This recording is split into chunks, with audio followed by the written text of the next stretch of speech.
म अहिले यहाँ नागढुङ्गा चेकपोस्टमा छु र यो नागढुङ्गाबाट पिप्लाको मोडसम्म यो त्रिभुवन राजपथको सबै बाटोहरू चर्केर आगमन बन्द भएको छ अहिले यो रातिको समयमा।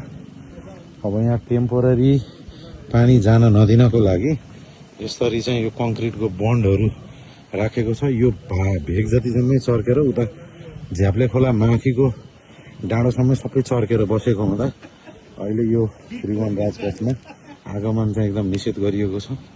सम्पूर्ण साथीहरूलाई वैकल्पिक मार्ग भएर जान र सुरक्षित यात्रा गर्नलाई म हार्दिक अनुरोध गर्दछु।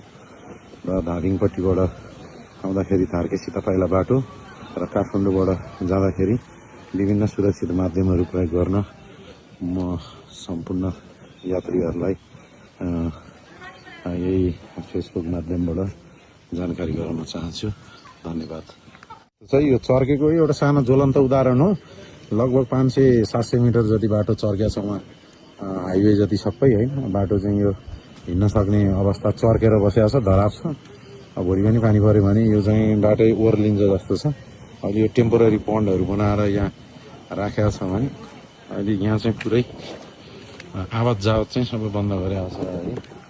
काठमाडौँ प्रहरीले र धादिङ प्रहरीले आवत जावत छैन। यहाँ प्रहरीहरू खटिराख्नु भएको छ, कसैलाई जान नदिनु भनेर भनेको छु मैले। मान्यज्यू त आउन पाउनु भएन, तर म चाहिँ सचिवालय चाहिँ यहाँ आएर यसो रेखदेख गर्ने काम गरेको छु। धन्यवाद।